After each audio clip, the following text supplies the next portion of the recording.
Ever wondered why your prayers feel like they're hitting a ceiling or why the universe seems to ignore your requests? This video will change how you think about divine communication. I'm Sarah, and I'm going to show you what's really happening when prayers feel unanswered.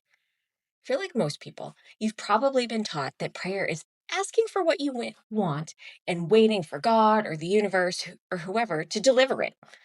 And then nothing happens, and you assume you're doing it wrong or that you're not worthy, or that divine forces just don't care about you. You feel abandoned, unsupported, and completely alone.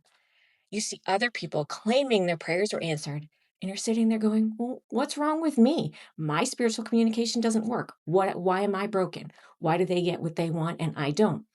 And I totally get this because I have been there too.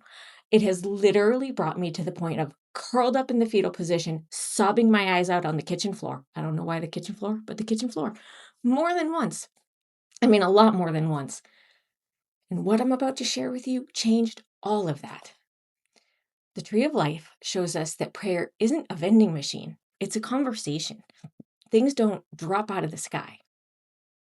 Each sephirah shows us a part of what we need to communicate in order to have our prayers answered in our lives. We're praying from Malkut, which is at the bottom, it's the world we live in, and then we're hoping that our prayers magically go all the way up to the top and arrive in Keter.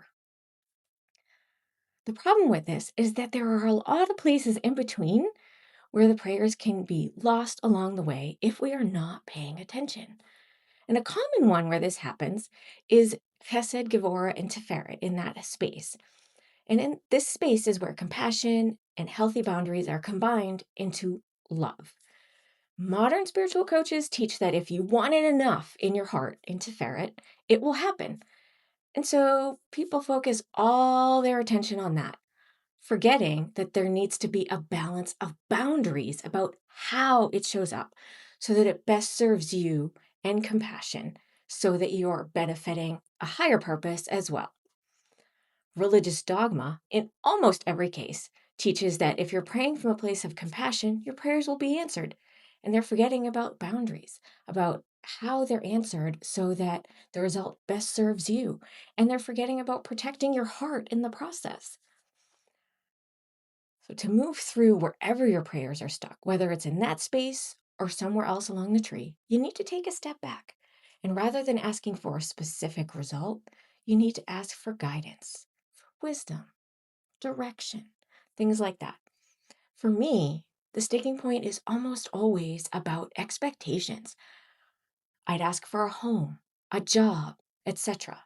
And when the answered prayer wasn't the specific thing I wanted exactly the way I wanted it, I'd take that as a lack of support.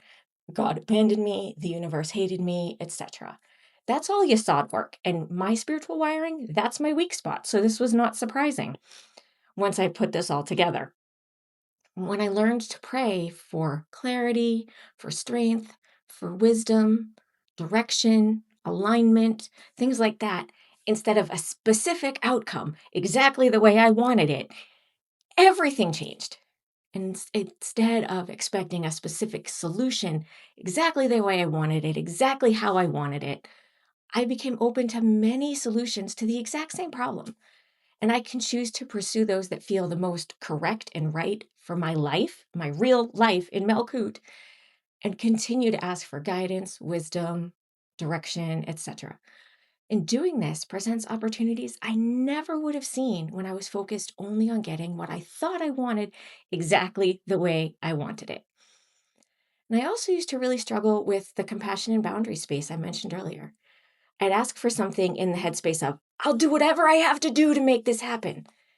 The reality is, living with a hidden disability means I literally cannot always do whatever I have to do. I had to learn to offer myself and my body the same compassion I offer everyone else. So now, instead of pretending that I'll do whatever I have to do, I ask for ways to receive what I'm asking for that are achievable with the body that the divine gave me, chronic illness and all. So if you want to understand how divine communication actually works in your life, A Tree of Life reading can show you how you connect with guidance in ways that work for your unique wiring. Doing one for myself is how I realized that Yesod space I mentioned with the whole expectation stuff was my weak spot. You can get your own at groveofwisdom.com. And right now, new clients save 20%. Please be sure to hit subscribe on YouTube for more tools to help you build your authentic communication with the divine. And I will see you soon.